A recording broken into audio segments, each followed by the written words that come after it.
വെച്ചിട്ടും വിലങ്ങ് കയ്യിൽ വീണിട്ടും ആ പരിഹാസം തുടരുന്നു എന്നുള്ളതാണ്. കടലിൽ കാണാതായവരെ കിട്ടിയോ എന്നുള്ള ഒരു ചോദ്യം നേരത്തെ ലിമേഷും അർജുനൊക്കെ പറഞ്ഞ പോലെ ഒരു കൂസലും ഇല്ലാതെ ഇരിക്കുന്നു.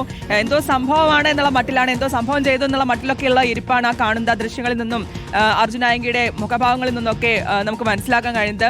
എന്തായാലും ഈ കേസിൽ ഇപ്പോൾ ആരൊക്കെ സഹായിച്ചു, എങ്ങനെയൊക്കെ സഹായം കിട്ടി എന്നുള്ളതുണ്ട്. അപ്പോൾ ആ രീതിയിലേക്കും അന്വേഷണം നീളും. ഒപ്പം നമുക്കറിയാം കണ്ണൂരിലേക്ക് മടങ്ങിയെത്തി അവിടെ ഒരു പക്ഷേ അത്ര എളുപ്പത്തിൽ പിടികൂടാൻ കഴിയില്ല എന്നുള്ളതായിരിക്കും അർജുനായങ്കി കരുതിയിട്ടുണ്ടാകുക. പക്ഷേ അങ്ങനെയല്ല, അത് അഭിമാന പ്രശ്നമാണ് ആഭ്യന്തര മന്ത്രിക്കും പോലീസിനുമെല്ലാം. ആ അഭിമാന പ്രശ്നത്തിൽ നിന്ന് തന്നെയാണ് ഇപ്പോൾ വളരെ വേഗത്തിൽ പൂട്ടാൻ കഴിഞ്ഞു എന്നുള്ളത്. വളരെ വേഗത്തിൽ എന്ന് പറയാൻ കഴിയുമോ അറിയില്ല, എങ്കിൽ പോലും അവർ ഇനിയും നീണ്ടുപോയാക്കാവുന്ന രീതിയിൽ അത്രയും നീണ്ടില്ലെങ്കിൽ പോലും ഒരു 8 മണിക്കൂർ മുൻപാണ് അർജുനായങ്കി ഒരു പോസ്റ്റ് ഇട്ടത്. അത് കഴിഞ്ഞ് ഒരു 4.5 മണിക്കൂർ കഴിഞ്ഞപ്പോഴേക്കും പിടി വീണിരിക്കുന്നു.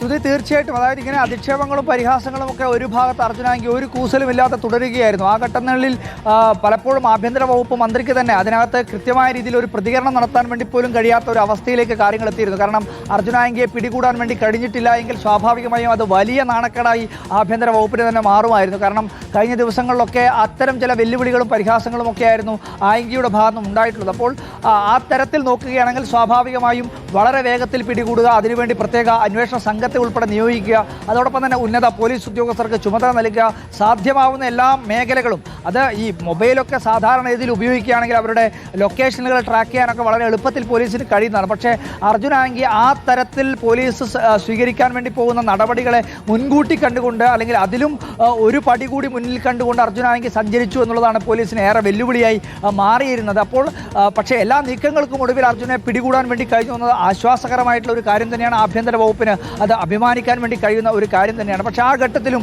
അർജുനായങ്കിയുടെ മുഖത്തുള്ള ഭാവം, അതായത് താനൊന്നും ചെയ്തിട്ടില്ല. കോതമംഗലത്ത് താനൊരു വിവാഹ സൽക്കാരവുമായി ബന്ധപ്പെട്ടുകൊണ്ട് അവിടെ ഒരു റിസോർട്ടിൽ പോകുന്നു, അവിടെ അതുമായി ബന്ധപ്പെട്ടുകൊണ്ട് തൻ്റെ സുഹൃത്തുക്കളോടൊപ്പം ഒരു ആഘോഷ പരിപാടിയിൽ പങ്കെടുക്കുന്നു, അവിടെ നിന്നും റീൽസ് ചിത്രീകരിക്കുന്നു.